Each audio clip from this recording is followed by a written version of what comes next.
No, we can take it a step forward. India also deserves to be a permanent member of the Security Council, not for just 3 years. So that, and this, our position is cluster clear this in this regard. Not all, I'm pretty sure the vast majority of the South countries supporting the renovation or the rehabilitation, so to speak, of the Security Council, and part of this rehabilitation or revisiting the charter of the Security. है जो जिसने उनको किया है और उनके सारे नक्शे पड़े हैं चीमा साहब सारे वेबसाइट के ऊपर फॉर सेल। तो ये क्यों नहीं जाके यूनाइटेड नेशंस के अंदर हमारे डिप्लोमेट बातें करते हैं ये क्यों सुखते पैंट सारे? मुझे समझ नहीं इस बात की है चीमा साहब, क्यों नहीं चीखे? ये जब भारत कर लेता है सारा कुछ, तो जब इनकी बारी आती है तो ये क्यों सोए रहते हैं? ये बयान जो आपने अभी देखा वो भारत में फिलिस्तीन के राजदूत अब्दुल्ला एम अबू शावेब का है, जिन्होंने भारत के हक में खुलकर पैरवी की है और साफ शब्दों में कहा है कि भारत सिर्फ 2 साल या 3 साल के लिए नहीं, बल्कि संयुक्त राष्ट्र सुरक्षा परिषद यानी कि यूएनएससी का स्थायी सदस्य बनने का पूरा हकदार है।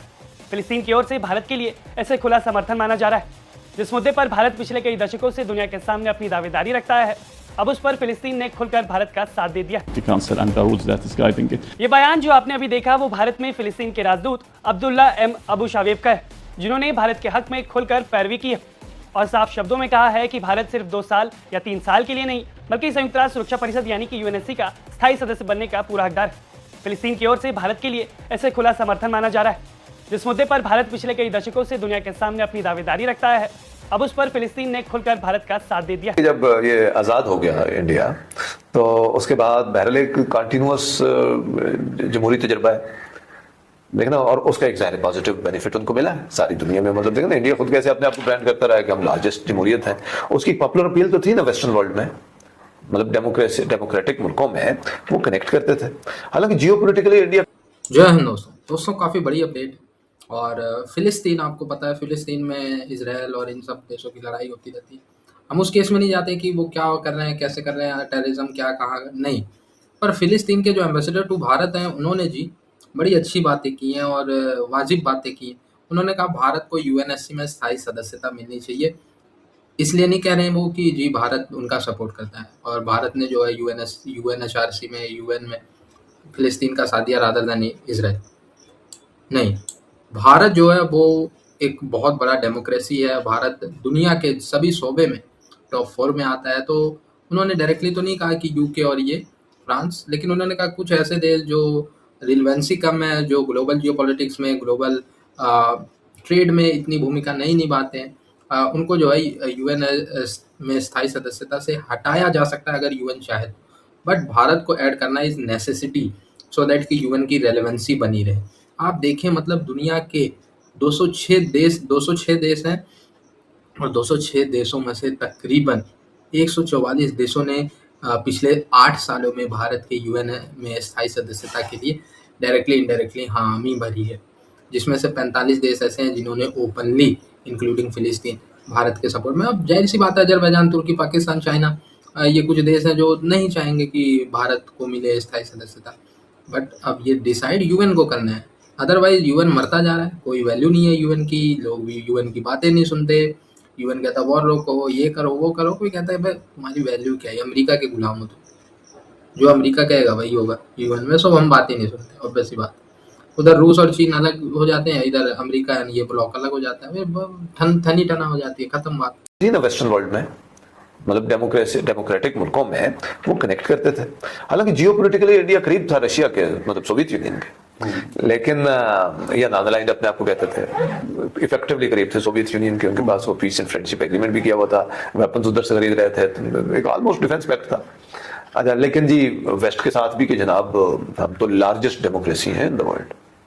अच्छा, किसी हद तक कह भी सकते हैं कि भाई हम इधर हमारा इलेक्शन तो आइन शुरू में ही बन गया, एक आपने अनइंटरप्टेड इलेक्शंस करवाए, बीच में ब्रीफ सा पीरियड जो इंदिरा गांधी की इमरजेंसी वगैरह का, अदरवाइज मुसलसल इलेक्शन हुए जा रहे हैं, तो उससे एक स्टेबिलिटी का तासर भी कि एक स्टेबल डेमोक्रेटिक सिस्टम मुल्क के अंदर मौजूद है, एक आइन मौजूद है, वो इंटैक्ट है। और उन जमानों में जब दुनिया में जगह जगह मार्शल लॉ लग रहे थे, अब देखो ना कितने मुल्क हैं अफ्रीका के जहाँ पे मार्शल लॉ लगे, बांग्लादेश में लगा, पाकिस्तान में लगा, साउथ ईस्ट एशियन मुल्कों में, कोरिया जैसे मुल्कों में मार्शल लॉ रहा, लैटिन अमेरिका के मुल्कों में। और इस डेवलप्ड वर्ल्ड में इंडिया इतना बड़ा मुल्क स्टैंड्स आउट एज बड़ा बड़ा क्राफ्टी इनका ये रहा उस दौर में। हालांकि जहाँ पे सोशलिस्ट मूवमेंट्स को सप्रेस करना होता था वहाँ पे मार्शल लगाए जाते थे। इंडिया ने सोशलिज्म की बात करते हुए अपने सिस्टम को सोशलिस्ट बनाते हुए भी डेमोक्रेसी के साथ भी स्टैंड करते रहे। सो तो उसकी एक सॉफ्ट पावर थी। अब अगर मैंने जैसे पहले कहा ना कि उसमें एक इरोजन भी आ रही है, उसकी बात अभी हम करते हैं, लेकिन बहरहाल ये उनका एक अच्छा फिर इसी से जुड़ी हुई कोई और चीजें, मिसाल के तौर पे अगर आप जमहूरी निजाम है और उसके अंदर फ्रीडम्स हैं, कॉन्स्टिट्यूशनली गारंटीड फ्रीडम्स हैं, तो फिर उसके अंदर बहुत सारी चीजें हो सकती हैं ना। मतलब आपका मीडिया रिलेटिवली आज़ाद है और उसके हवाले से खबरें कम से कम ये नहीं लगती कि आज फलाने साफी को पकड़ लिया या आज उसको जेल में डाल दिया या वो जी हुकूमत ने कोई कानून पास कर दिया, किसी का डिक्लेरेशन मनसूख कर दिया। मतलब हुए होंगे ऐसे वाकयात इंडिया में, लेकिन कम हुए हैं। उसकी निस्बत पाकिस्तान में वो जी प्रेस एंड पब्लिकेशन ऑर्डर आ गया जी बल्कि वो अमर्त्य सेन साहब ने इस पे किताब भी लिखी, the argumentative Indian. Indians want to forgive about things, they have a voice and मतलब जब वो आर्गुमेंटेटिव इंडिया कह रहे हैं तो मैंने नहीं ख्याल कि वो हमें एक्सक्लूड कर रहे हैं, क्योंकि हम भी तो इसी धरती के लोग हैं ना। हम भी आर्गुमेंटेटिव कम नहीं है। उनको अगर कहना चाहिए कि argumentative Indians and Pakistanis, Indians and Pakistani south Asia. वैसे अगर आप एक लम्हे के लिए हम थोड़ा सा डाइग्रेशन जरा लें इस मौके पे, अगर आप इजाजत दें, कि एक जो हेरिटेज हमने अभी हिंदुस्तान का डिस्कस किया है, इंडियननेस का, जिसमें उनकी बड़ी एक इसी सिविलाइजेशन का एक पार्ट जो है, जो उधर की सरस्वती सिविलाइजेशन, इसी तरीके से उसके फिलोसफी, उसका सारा कुछ है। एक फॉरगॉटन पार्ट जो है वो हमारे पास है, जो हम इंडस वैली सिविलाइजेशन कहते हैं, जो 2000-3000 कबल मसीह में जिसके आसार हमें मिले, जो हमें मिले 1921 में अंग्रेजों ने आके बताया। That was our forgotten heritage. वो किसी ने आके डिस्कवर करके आपको बता दिया कि ये हड़प्पा, मोहनजोदड़ो और ये सारा हमने अपनी वो तो हमने उस तरह से ब्रांडिंग की नहीं है। इस रीजन के लोग भूल गए। हमसे पहले भी, मतलब पाकिस्तान से पहले ही लोग इंडस वैली को भूले। इंडस वैली है, टेक्सला है, गंधारा सिविलाइजेशन, हम कितनी इसकी बात करते हैं। तो हम दुनिया में जब पाकिस्तान को प्रोजेक्ट करते हैं तो हम क्या कहते हैं कि ये इंडस वैली सिविलाइजेशन की जमीन है। मतलब अगर जाना जाता है, मतलब हड़प्पा, मोहनजोदड़ो में काफी सारी मेजर साइट्स तो पाकिस्तान के अंदर ही है ना, कुछ इंडिया में भी है, जो कि 4-5 हजार साल पीछे जाए तो आपको मिलते हैं। सरस्वती की इतने पुराने रेलिक्स इस तरीके से नहीं मिलते हैं 5000 साल पुराने। अगर हम इंडिया को, अगर हम नए और पुराने के हवाले से देखें, जितना मेरा महदूद इल्म है, इंडियंस जो फिलोसफी के जो रियल आपको आर्कियोलॉजिकल एविडेंसेस मिलते हैं वो 1500-1600 साल से ज्यादा पुराने नहीं है। हमने यहाँ पे आपको 5000 साल पुराने, हमने इंडिया का नाम भी दे दिया और एक बिल्कुल नया नाम रखा। जब भारत आपको कहता है कि जिनके atomic assets are not, they are not responsible country, तो आज क्यों नहीं चीख रहे आपके डिप्लोमेट जो है, किधर गए हैं? अभी तक उन्होंने एटॉमिक एनर्जी को उनके सामने क्यों नहीं आके अभी तक पेश हुए कि हमारे पड़ोस के अंदर उनके एटॉमिक एसेट्स आर, उनके नक्शे फॉर सेल पड़े। रिलायंस का उन्होंने वो हाइप किया है, तमिलनाडु के अंदर उन्होंने जो रैंसम कंपनी का नाम है, और वो सारा उन्होंने करके तो फॉर सेल लगा दिया उसके ऊपर, डार्क वेब के ऊपर। तो पाकिस्तान क्यों नहीं अभी तक सरापा एहतजाज? ये मेरा क्वेश्चन है, और उसका जवाब भी दूंगा कि क्यों नहीं अभी तक लगाया, ये भी जवाब दूंगा। उसकी वजह चीमा साहब ऐसे नहीं है बात। ये इस तरह मैंने आपको कहा था कि जिस तरह ये पाकिस्तान चलाते हैं, इस तरह पान का खोखा भी नहीं चलता। मैं उसका भी अभी जवाब देता, जो इसी के साथ दे देता जवाब चीमा साहब। 75 अरब रुपया चीमा साहब गायब है, ये आपकी अकाउंट्स कमेटी ने जवाब दे दिया। 75 अरब रुपए का सवाल जवाब ही नहीं है। ये देखे मैंने, बल्कि इसका मैंने जियो के साथ खबर लगा के ट्वीट किया। उनकी प्रायोरिटी ही नहीं है पाकिस्तान।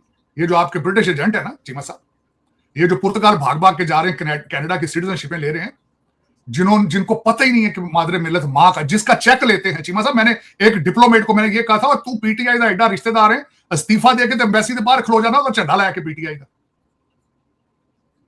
जिस कौम का तुम चेक खाते हो उसके साथ नमक हरामी करते हो तुम। क्यों नहीं खड़े हुए चीमा साहब अभी जाके इंटरनेशनल एटॉमिक एजेंसी के बाहर? आपका अभी तक डिप्लोमेट क्यों नहीं पहुंचा वहां पे? अभी तक क्यों नहीं गया वहां? उसको कौन सी चीज रोक रही है चीमा साहब? ये खबर लेके क्यों नहीं वहां पहुंचा अभी तक कि हमारे पड़ोस में ये हो रहा है? मैंने आपको सवाल भी दे दिया, जवाब भी दे दिया। ये खबर है जियो की, गूगल कर लें आप। Audited flags missing record of 75 billion rupees uplift funds.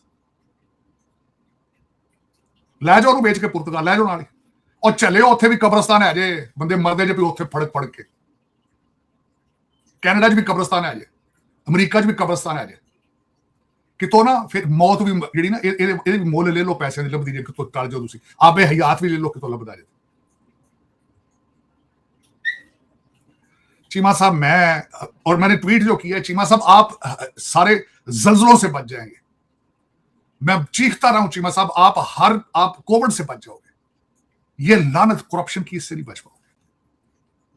जिसने भी अपनी मां के कपड़े फाड़े हैं चीमा साहब, उसका अंजाम इबरतनाक है। मैं ऑन रिकॉर्ड कह रहा हूं चीमा साहब, ऑन रिकॉर्ड। जिसने अपनी मां बेची है चीमा साहब, मैं वो लफ्ज नहीं कहना चाहता उसको क्या कहा जाता है। चलो क्या क्या जरूरत चीमा साहब, प्रायोरिटी नहीं है पाकिस्तान, प्रायोरिटी नहीं। देखे ना वो कश्मीरी बैठे जो थे जाके वो पैसे ले रहे जो साहब, अब देखें आप तो उनकी बात कर रहे हैं चीमा साहब। आप देखें, मैंने आपको कल पिछले ब्लॉग में मैंने कहा था चीमा साहब, भारत सिर्फ आपके ऊपर तवज्जो इसलिए देता है ताकि आप उनके अंदर की खबरें ना लगे। वो अंदर से खुद जल रहा है चीमा साहब, वो तो अंदर से खुद जल रहा है, हालात खराब है उनके। कितनी गूगल करके देखे, मुझसे ना पूछे, गूगल करके देखे कितनी सेपरेटिस्ट मूवमेंट चल रही है वहां पे आजादी के लिए। कभी आपने कभी उस पर सर्च किया, शो हुए